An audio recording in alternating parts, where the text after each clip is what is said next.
حضرت حسن بصری رحمت اللہ تعالی علیہ کا مرید آپ کے پاس حاضر ہوا اور کہنے لگا حضور جب کوئی واعظ و نصیحت سنتا ہوں نا تو میرے دل پر اثر نہیں ہوتا، مجھے لگتا ہے کہ میرا دل جو ہے نا وہ سو گیا ہے، میرا دل سو گیا، میرے دل پر اثر نہیں ہوتا۔ تو حضرت حسن بصری فرماتے بھی تمہارا دل سویا نہیں، تمہارا دل مردہ ہو چکا ہے۔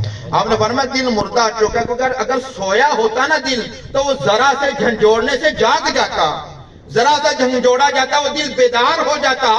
مگر یہ تیرا کیسا دل ہے کہ اس کو قرآن سنے پھر بھی اثر نہیں ہوتا، اس کو حدیث سنے پھر بھی اثر نہیں ہوتا، یہ عالم کی بات سنے پھر بھی کوئی اثر نہیں ہوتا، یہ تو پیارے آقا کا فرمان سنے پھر بھی اثر نہیں ہوتا۔